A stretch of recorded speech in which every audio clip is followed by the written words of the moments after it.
Well, it is 7:30 in the morning, and we just found my stolen vehicle, so that should be interesting. And we found the closest parking spot we could, and we are in the process of walking over to it. I have already seen it, and I see some damage already. Hopefully, it's not too bad, and hopefully it's not all fucked up. But we'll see. This is a 1986 Subaru XT Turbo. I'll show you how to use it.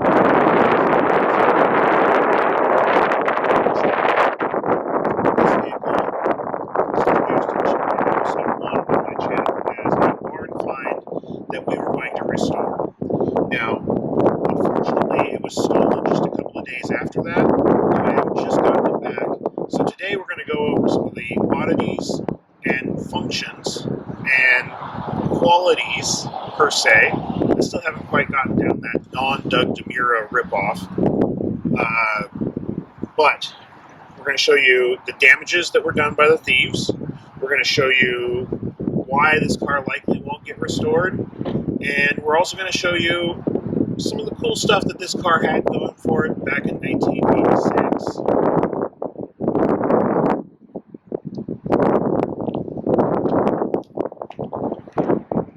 Start down here. We're going to start with the low aerodynamics that was produced for this vehicle. At the time, this was the lowest drag coefficient vehicle ever produced, and I don't remember what it was. I think it was 0.29 or 0.24. I'll put it down here somewhere down in the corner, what the actual drag coefficient was. They did do some weird stuff, 1980 Subaru, and they put these awesome fog lights in, and they really don't work all that well. Obviously, that one doesn't. That one was broken, unfortunately, during the car theft. Obviously, it had been broken or leaking for some time, but they finally did it in. One of the not so great things about this car, this particular engine, was that it had the EA82 turbo, and that motor was particularly well known for blowing head gaskets in a catastrophic way. Most people didn't know how to run a turbo, they didn't know how to shut them down, they didn't know how to take care of them so that they weren't going to blow up. And this grill here didn't really allow for a whole lot of airflow, so that didn't help much either. This particular one has had its engine resealed and should be good for a long time. However, body-wise, as you'll see coming up, it's not in the greatest condition.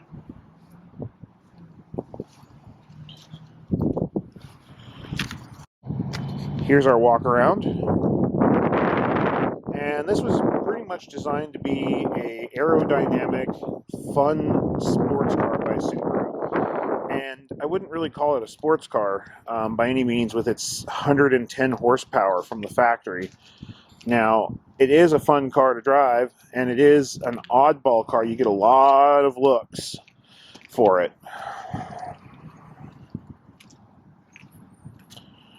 So, back in the days before keyless entry, we had to use a key. And I bet you're wondering how you get in this door. It wasn't too bad. I was expecting that car to be a little bit louder than it was. But I bet you're expecting that this is going to need a key. And it does. We got a keyhole here. And if I had the factory key, I'd be showing that off to you because it was really cool. It was a square head with a little flashlight, a little LED inside of it. And you could very quickly just light up the light so you can see exactly where your keyhole was in say, a dark parking lot.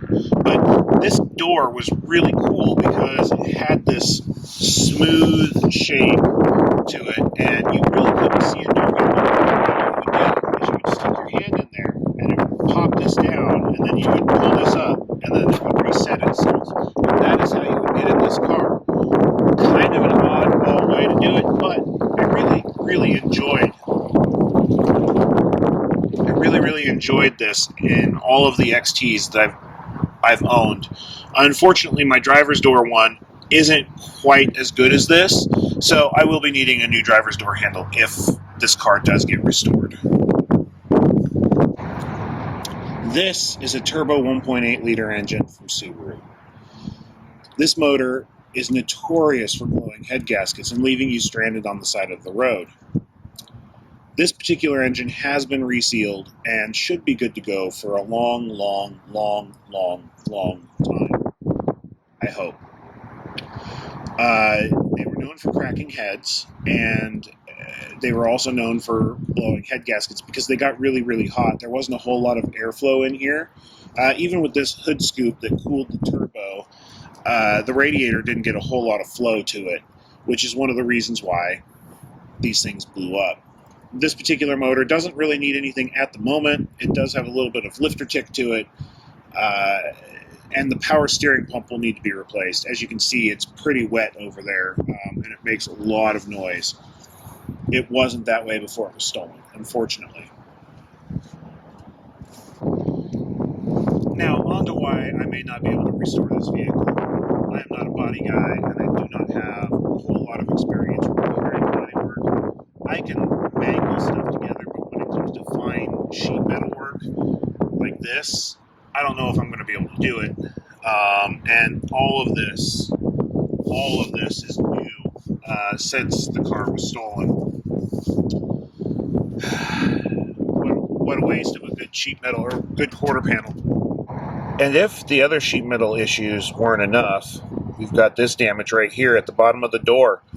This is going to be a real pain in the butt to fix, but I can probably source a door, and if I can get that to look just decent enough, then maybe we can do it.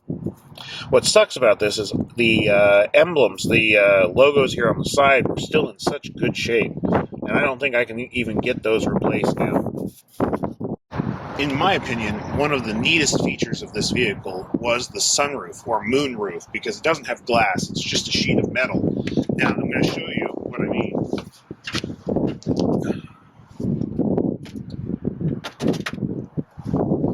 And I'm really glad they didn't take this off.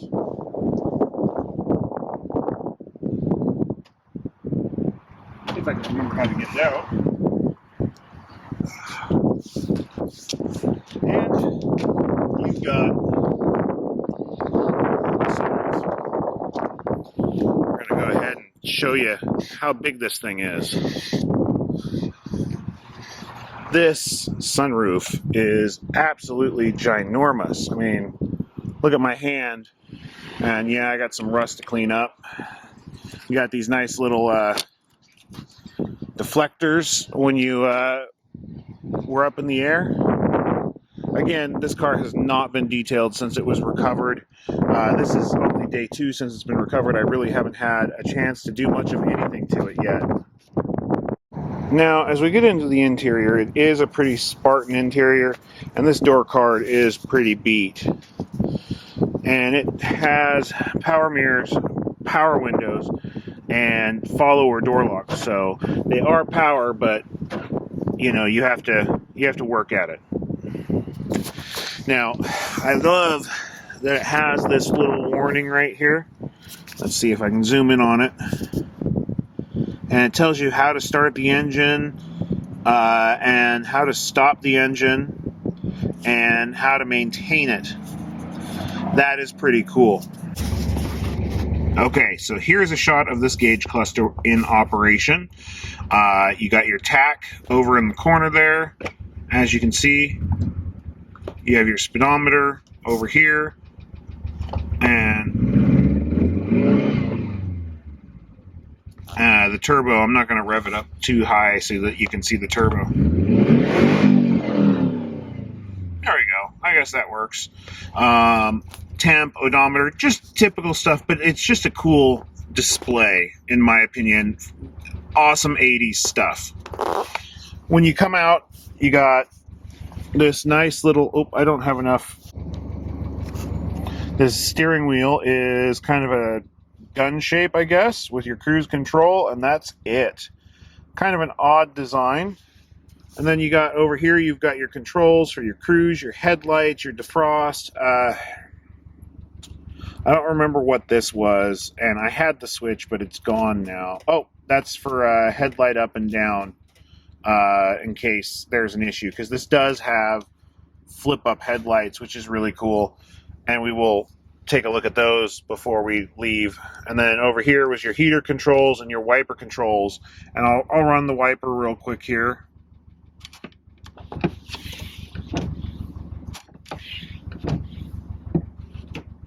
So that's how that works. Your radio is here along with a cassette deck and a trip computer. Unfortunately, my trip computer, I think they tried to steal something or maybe try to take this radio. I'm not 100% sure what happened here. This was working, and now it's not. And you come over here. Right, so in the automatics, it came with a pistol grip shifter. And in the manuals, it did the same, and it was much cooler in the manuals, in my opinion. It didn't have this weird knob on top. You got your e-brake handle, and you got your heater speed control and temperature control. And again, like I was saying, this interior is pretty 80s. I love this blue, felt almost, or fabric with the checkerboard pattern. This car was actually a gray checkerboard, but this seat came up and pretty much got destroyed while it was gone, because this seat was perfect, and now it's got this, unfortunately, just because to see this in every video that I've ever seen on YouTube. We're going to go ahead and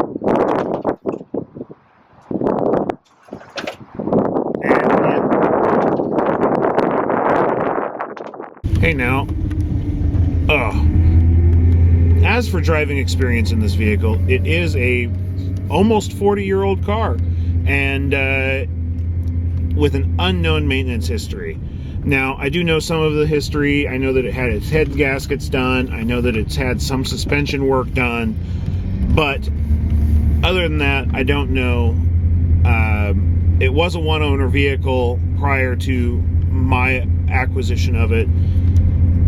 It drives okay for a 40-year-old car. Now, when you get up on it and you hit the gas pedal,